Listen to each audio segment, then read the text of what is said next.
greetings from Northumberland on the 6th of August. It's a nice, lovely morning. But today we celebrate the transfiguration of our Lord, and I will say more about that tomorrow because we're going to celebrate it in church tomorrow. But today I want to dwell on the darker anniversary that we mark today.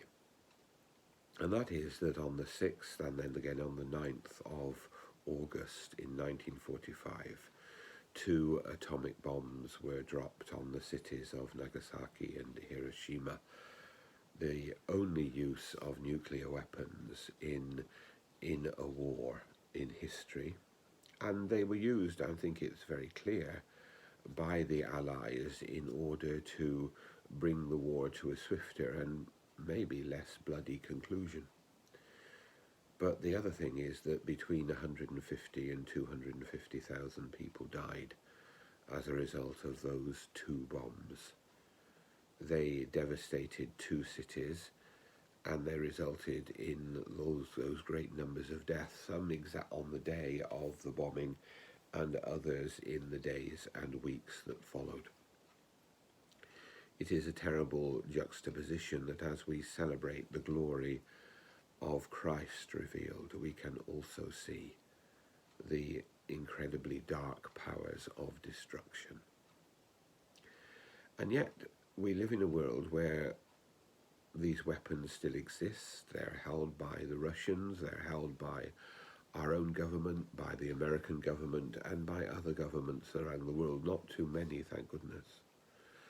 And a balance of fear has prevented them from being used again since 1945. But we live in very difficult times. And the invasion of Ukraine by Russia has brought all these things onto the table. As a young man, I was a very fervent campaigner for the campaign for nuclear disarmament. And let me be clear, I think that if these weapons did not exist, it would be better for us all. But they do exist. And we live in a world where there are people who would be and are unscrupulous enough to use them if they had the opportunity. So as we think, and as I think every morning, I wake up to a little tweet from the Ukraine, from a lady posted there with a picture. And I think of those people there who are living in incredible fear because of the disruption caused by the war. And I think of us all around the world being affected by the uncertainties that war has caused. I give thanks that we do have people to defend us. I give thanks that there is still a balance that prevents one side using these weapons. I give thanks that there is still hope for peace and for the freedom of Ukraine.